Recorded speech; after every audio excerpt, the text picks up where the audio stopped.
Everybody, welcome back to FM24 with the Youth Academy Challenge. It's episode 10 and the start of season 4, and I've got something a little bit special for you. For those that don't know, I am a massive data nerd.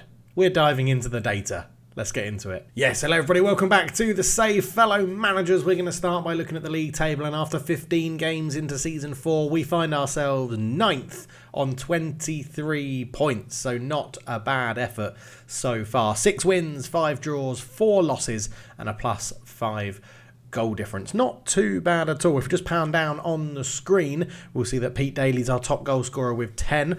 Joseph Thorpe up there with the highest average rating of 7.25. A very interesting player we're going to get onto in a minute. Trim Skjorten is up there with the best pass completion at 87%, playing out from the back. Joseph Thorpe also has the most assists. And then he's got the most player of the matches joint with Pete Daly, which makes sense because they've got the most assists, best average rating, and the most goals. If we scoot over to the other side, manager performance, we're doing very well. We beat Havant and Waterlooville 6-1 in the FA Cup qualifying rounds. We beat Dover 4-0 as well in the FA Cup. And we got a 1-0 win over Slough. I don't know why they're happy about that, but they are. And they're disappointed that we've loaned out Keith Mara for nothing. Not that we need the money at the moment to really pay his wages. And they're concerned that the loss to Maidenhead and the loss to Billericay, which has just happened. But generally, we are doing a very, very good job. So this is how the squad is looking for the first team at the moment. It has been shrunk in size as we've got through a few games and finding out who's playing and who's not and who can drop back down to the under-18s and go for things like that. But yeah, so it's looking pretty good. Now, some things to point out, which we'll get into in a minute. But yes, Beckham Wooden is our first choice goalkeeper at the moment. And Mackenzie Lyle is not on international duty. Yes, Joseph Thorpe is playing at left back for us. Yes, Tom Bowen is playing at holding midfield or centre midfield for us. Yes, Dan Willock is our starting striker. And yes, Pete Daly now plays on the wing with an attacking midfield left, playing at attacking midfield centre. There's lots of training that's been happening. Lots of different things have been going on. And you'll also notice, I'm going to zoom in here because this is quite important, I feel. I am completely ignoring star ratings. I am completely ignoring them. We're sort of using season 4 and season 5, when we get there, as a bit of an experiment to understand what attributes actually mean for how well players play. And we're going to do this using Power BI. Okay, so for those that don't know what Power BI is a dashboard that allows you to show lots of data and lots of different things in one place. And that is what I have created for the Youth Academy Challenge that we're using at the moment. You can see at the top we've got every single player in the club listed by their position, their personality, how good they are at fullback, centre-back, defensive mid, centre mid, winger, attacking mid, striker, and then what their physical pace, acceleration and jumping reach is their average. We'll get into all of this in a minute. We also have a pie chart showing the breakdown of what our sort of personalities are of the players at every club. This includes first team and under 18 players as well. We have a breakdown of how good everyone is in defence, midfield and forwards, corners and free kicks. Now the defence, midfield and forward attributes are breaking down what the game thinks are important to play in defence, in midfield and as a forward. So they are the average of those attributes in there as well. And then we have a nice little pitch that shows who's the best player playing at sort of fullback, centre-back, holding midfield, central midfield, attacking midfield, wingers and striker. And then that's just listed down below as well for an ease of use, let's call it. I'm not planning to share this. If anyone's interested in this, then maybe I will, but I'm not planning to share it at the moment. And if you'd like to understand how I utilise it within Football Manager, pulling the data from Football Manager and getting it in there, I can talk through all of that as well. Now, you'll notice that in holding midfield, that comes up with a blank. That means there are 2 people that are deemed exactly the same level of ability to play in holding midfield. In our case, it is Adam Brdesic and Skjorten, who's our centre-back. So, very good. Now, I mentioned Joseph Thorpe before. You'll see on our little 11-a-side pitch down here with the best players in their positions, Joseph Thorpe is the best fullback at the club. If we look at the fullbacks and search by the average rating of what I think makes a good fullback in terms of attributes, what is taking all those attributes that makes a good fullback and average them out, Joseph Thorpe is the best fullback at the club. So yes, And he's doing bloody well. So good that he's actually got clubs interested in him. He doesn't want to sign a new contract, which is very, very irritating. But overall, we've got a lot of good stuff happening here. Central midfield, we are doing very well. We've got a lot of good players. We've got Allsop, Thorpe, Bowen in there as a 10 as well. Again, this is average ratings. The attributes I feel are important, averaged out, and then put in here as a rating to see what's going on. So in theory, you could argue that we should have Thorpe in central midfield because he's a 10.4, which is better than his rating at fullback, and he is the second best central midfielder at the club. If we go back to fullback, that would mean we have Elliot Moore and potentially retrain Tom Bowen, but he's also a 10 as a central midfield. We're playing Adam Brzezowski in centre-back or holding midfield. Louis Collins is our starting striker at the moment, and Pete Daly's a starting winger because he's got a 9.3 for winger. So it throws up a few little conundrums, but it does show you how good certain players could play in other positions, and what youth players are very good in other positions. For example, Christian Jarvis steps in at left back when we need him to because he's got such a good rating. So that's what I've developed. I've done that for everything. So we've been going through and picking people based on their sort of ranking of average attributes for the positions that I think they need. Why I'm going to experiment with this is because that's how I'm going to be running this Youth Academy Challenge from now on.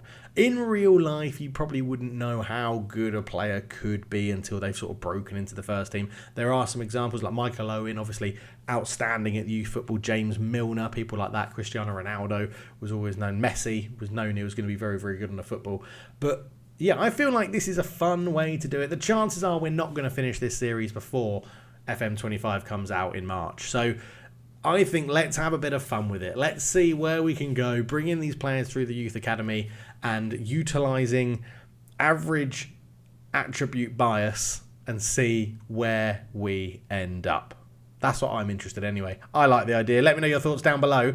But yeah, if you want a video around how I actually utilise that data, then we can do it. The other good thing I like about this, just before we get back into the game, is that you can potentially just literally search for a player. So I know that we've got a left winger called Holland. So if I search for his name here, it will narrow it down, bring him up and say, there he is. His best position is actually as a winger. There we go. That's nice, isn't it? He can also play attacking midfield very well indeed, which is good. We can look for Tom Bowen as well, who we're playing at sort of central midfield. He could play centre-back very well. No, not very well. He's got an average rating of 7.5 across his attributes for all of that stuff in there. And then you can even dive into Albers is a youth player that I remember. He's still there. Again, potentially he can play fullback as well as he can play centre mid and striker, and he could be a winger as well. So that's not too bad at all.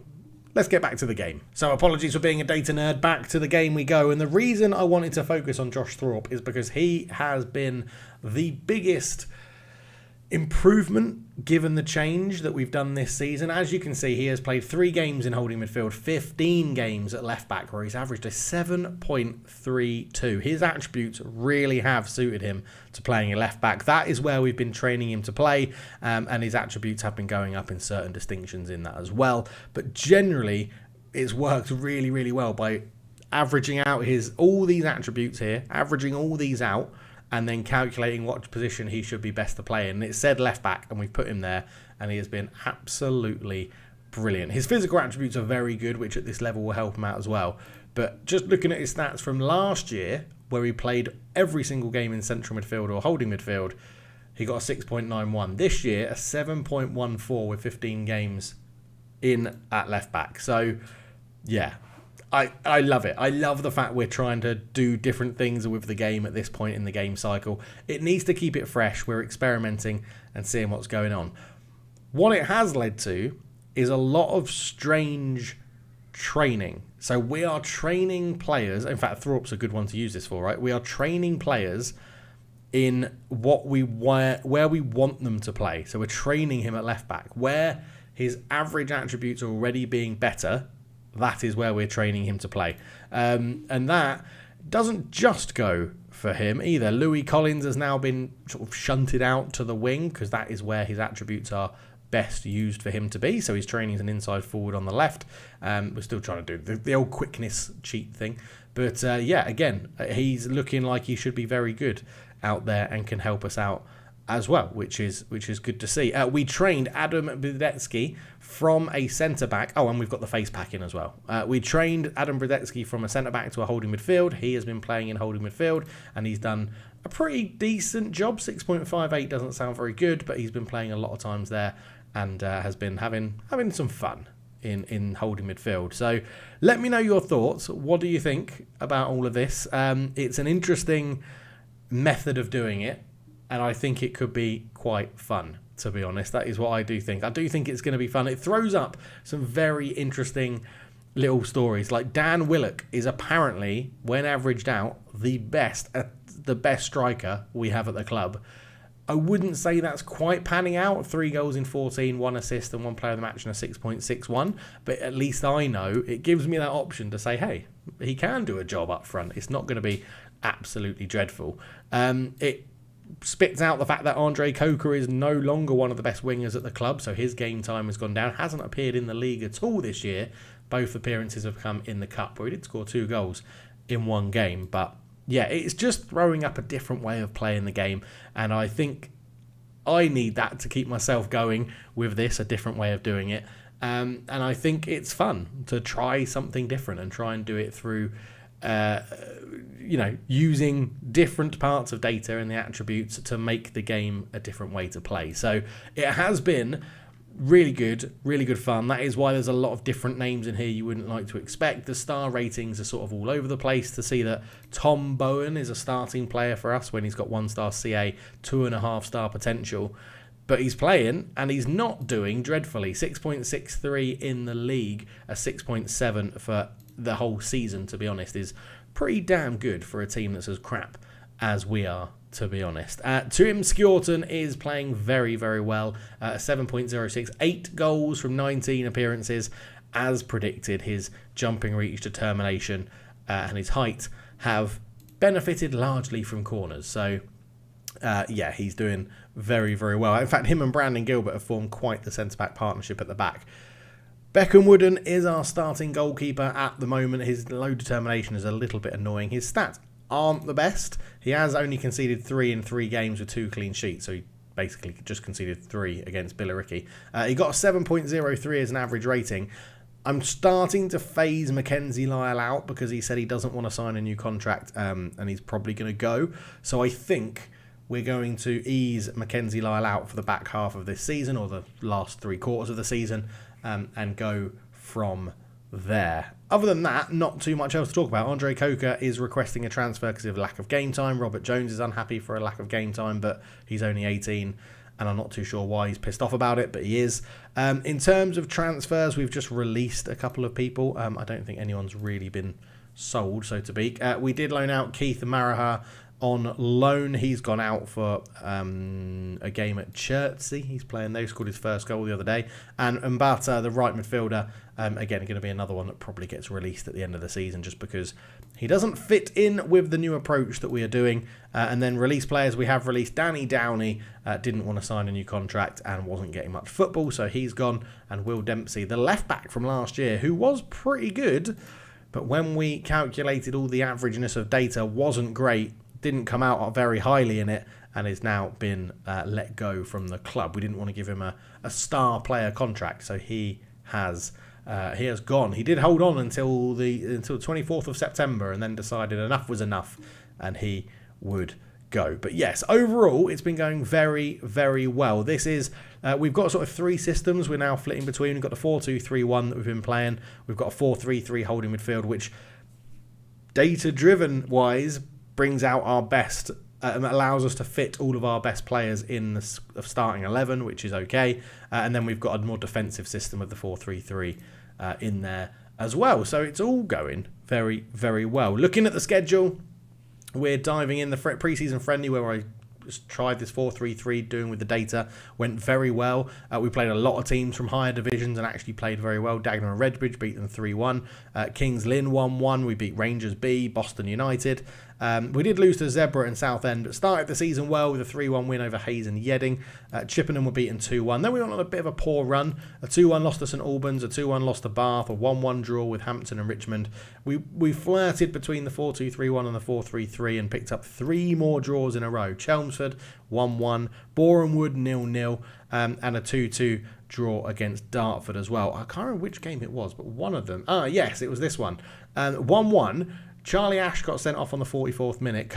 Kay Mackenzie-Lyle got injured and I didn't have a goalkeeper on the bench. So Kai Alsop went in goal and we still managed to get a 1-1 draw. So I was very happy with that one. We beat Hornchurch 2-1. We beat Bracknell in the FA Cup 3-0. Lost to Maidenhead 2-0. Beat Weymouth 2-0. Drew with Dover away from home 2-2 at the Crabble Athletic Ground, but smashed them 4-0 in the replay back at Cheriton Road. We beat Slough 1-0. We beat Cirencester 3-0. We've beaten Havant and Waterlooville 6-1 in the FA Cup 4th round to get a first round draw against Eastbourne Borough.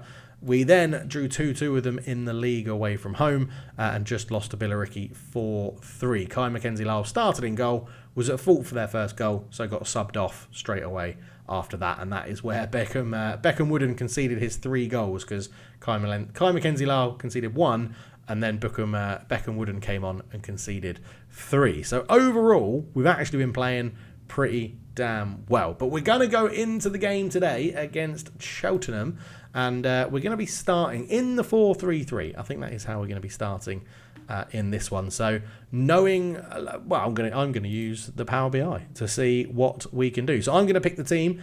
So I update the attributes. Because of training, obviously people's attributes go up and down all the time. So I'm pulling the data out once a month. So let's go and see if there's any changes. Okay, so we're going in with a few tired legs, but this is what it says is our best 11 utilising this. Wooden in goal. Goalkeepers aren't included in the Power BI, so don't worry about that. That is just a sort of my sense and feel. I might add them in at some point. Wooden in goal. Swan comes in at right back. Skjorton, Gilbert and Moore at the back. Beroditsky, Alsop and Throp does go back into central midfield at the moment. Ash and Holland are our best wingers at the club that we have, and Collins starts up front. He's not the best striker at the club, but he is in very good form, and the amount of goals he scored last year, he probably deserves to keep his spot, to be honest. On the bench, Dan Willock, the best striker at the club statistically, or attributedly. Tom Bowen, an all-rounder, can play most places. Leo Turner, very good in the full-backs and in central midfield and holding midfield. Steve Budworth is a centre-back to replace one of them, and then Kai Mackenzie-Lyle on the bench as a goalkeeper, because I don't want to get stung not having a goalkeeper again. So let's get into it. As we said, a few tired legs out there. Anton Swan is offended that he's playing at right back. Trust the data, mate. You can do it. We're taking on Cheltenham. Not too sure where they were in the league. Didn't get a chance to check. Let's go. I know we're the underdogs. Let's go and give the fans a performance to cheer for, and then tell them all that, we trust them to make the difference, get all that looking happy and motivated. We are in 2D. I will change that for this game. A lot of people wonder how I get through the season playing all the games so quickly as I do. I play 2D and put everything on maximum. That's how I do it, to be honest. So let's knock these down for there. That can be fine. That can be fine. And we won't put replays on, because replays can be a little bit irritating. So we're underway. Cheltenham have had a bit more match momentum than us to start, but let's see. The good thing as well is that we can change from the 4-3-3 to the 4-2-3-1 very quickly with all the players at our disposal. As Saeed swings in a corner, and Larkin with a header. I think he's offside. He is offside. It's not going to count. It's still a little bit quick, that, isn't it? So Skjorton will take this one into Gilbert. We have new kits and a new sponsor as well, but I won't get into too much detail on that. That's more for just my enjoyment, as Saeed is coming forward. Come on, who's that? Who's that? Is that Moore? I know I'm playing you on the opposite fullback, but the same applies. Header from Cal, that's a good goal. Skjorton probably shouldn't get out jumped. He has jumping reach like 16. He's probably got out muscled in terms of strength. But we are 1-0 down. Let's go for the let's go to our attacking 4-2-3-1 and see if we can get a little bit of a difference from that. Ash comes forward with it on the right hand side. What can he do? Can he dig out across? He does. Looking for Collins. Keeper misses it. It's 1-1 straight away. Louis Collins is there. Ash called up because of the average attributes. Gets an assist. 1-1. And no, let's not change. It's okay at 1-1. I'm not too worried about that. 3 shots apiece. 2 on target for us. 1 on target for them. And yeah, not too bad at all. Ash up there with a 7.1, which is nice for the assist. Corner comes in. Gilbert heads it away. Alsop can't get there. Here's Nelson into Carroll again at the near post. Terrible marking, but he's offside. It did look like the defender stepped up, so that's not too bad. I'd like us to take control of it a little bit more. So we are going to go to the 4-2-3-1, and all we need to do is just change over Throp and Bereditsky in there, and then everyone should know what their roles are because we've switched between the two systems quite a lot. I feel like the 4-2-3-1 gets us on the front foot a little bit more, although it does open up a lot more space behind us, and they are playing an advance forward, which is a bit of a concern, but more as a throw-in. That is a terrible throw, more. Up it goes to Carroll, the danger man. Back to Saeed, into Carroll again. Carroll comes forward with it. So there's lots of things I can do with that attribute, right? So I could pick... Oh, Swan. I put him in at right back, and he's given away a penalty. He's given away a penalty. Snowden is on it. Snowden... Oh, he's at the post. He's not... Yeah, I was going to say, he's... That can't be another penalty. He's not allowed to touch the ball again because no one else touched it. Oh, Allsops now. It's 2 penalties in a row. They've changed Taker to Saeed and he puts it in. 2-1 here to Cheltenham. Salim Saeed gets the goal. But that is... I've never seen that before in Football Manager. They hit the post, the ball came back out and we gave away another penalty immediately. Unbelievable. Absolutely unbelievable. Okay, we're going to go back because we're actually playing better with that system. Right, look, show me something else in the first half and then we'll give them the little bit of the look. You weren't that bad. We're going to play good cop and bad cop at the same time. So, and this is what I mean. It just mixes it up a little bit. It's just giving us different ways of playing the game. So Brodisky, Allsop, Thorpe, that's fine. Holland, Collins, Ash. Holland is struggling in this one, so we could bring on... Oh, Pete Daly's not in the squad. He was really lacking match fitness. He was like 50% fit, so that's why he's not here. Normally he would play. We're going to swap Moore and Swan over. In fact, Budworth is also a very good fullback, so we're going to take Swan on a yellow card, giving away a penalty. He's going to come off, and we're going to go for a change. They've made 2 changes at half-time, so they've only given themselves 1 substitute left to bring on. So you can see it was pretty even until their double penalty, which was just infuriating. We'll give a bit of encouragement. Holland swings it in. It's headed across. Skjorten is there. Would prefer him to be on the ball. Ash from range. Oh, Charlie Ash. He's got a goal and an assist as he's been brought in. As we get told about a yellow card for Skjorten in there. But 2-2. Lovely finish from Ash, that one. I think we might go for the change with Holland. He's really not getting into this game at all. So Holland off, Willock on, Willock up front, Collins goes out to the right hand side, and then fitness wise it probably will be Elliot Moore because we do need players to get up and down. So Leo Turner can come on there. I actually am going to do something controversial here. You're going to go up there, and then Turner's going to play centre mid, Budworth's going to go to right back, Thorpe is going to go back to left back where he's been playing so well this season. And 2-2, it's been an entertaining game at Cheriton Road. The fans will be happy. 8 shots to 9, 4 on target apiece. Their XG is much higher than us, but it includes 2 penalties. So, yeah, I think this is... Come on, let's go and get a winner. Let's go and get the winner in the 4-3-3. Let's see what we can do. But yeah, I'm interested to know your thoughts. Obviously, if you're enjoying the series, like and subscribe and all that good stuff as well. But I'm interested to know your thoughts about the dashboard and picking people based on averaged attributes and going through it in that sense. And let me know if there's anything else you'd like to see in the dashboard like that, because I love that sort of stuff. I've learned it all because of my job at work, so I'm utilising it quite a lot at work. And I thought, wow, there's loads of data in Football Manager you can potentially show in easier ways than what the game does. So if there's anything that's caught your eye or got your mind on about how you'd want to see it in a different format, let me know. Carroll is through. He's offside. The flag's gone up late, but he is offside. He looked offside. Theo Carroll is not going to be getting his second goal of the game, and that's going to tick us down. It will say that Cheltenham deserve the win, but they got 2 dodgy penalties. I'm going to call them both dodgy. Take 0.8 plus 0.8. That's 1.6 out of that. That puts them on 1.1. So they still had just about had the game. 3 clear-cut chances, 2 of which were penalties. So we didn't create an awful lot, but we came away with a point. So well done for salvaging a draw. The other thing with doing this is that it's allowing me to pick players that I'd never, ever would have picked in my life. I would never have picked Charlie Ash. If we go and have a look at Charlie Ash here, like 17-year-old winger. Yeah, he's got a bit of pace and acceleration, but he's pretty rubbish and everything else. He's not got great potential. But we're getting a chance to see what he can do, and he's popped up, got an assist, got a goal, and yeah, made a good fist of it. out there, which is very, very good. The hard work starts now for him, though. This is where he's got to put in the effort and get it done. As Skjorten is going to miss the next game against Dulwich and Hamlet. That's annoying because he is very, very good at the back. But again, it's going to give Stephen Budworth a chance to step in and see what he can do. Anyway, that is the start of Season 4 and a little bit different direction for the save. It's still a Youth Academy Challenge. We're still not going to be saving everyone, transferring anyone in or signing anyone. Just as a matter of note, I loaded up the Journeyman save, loaded up the Aston Villa where we lost in the Champions League final and took the data out and put it into that Power BI.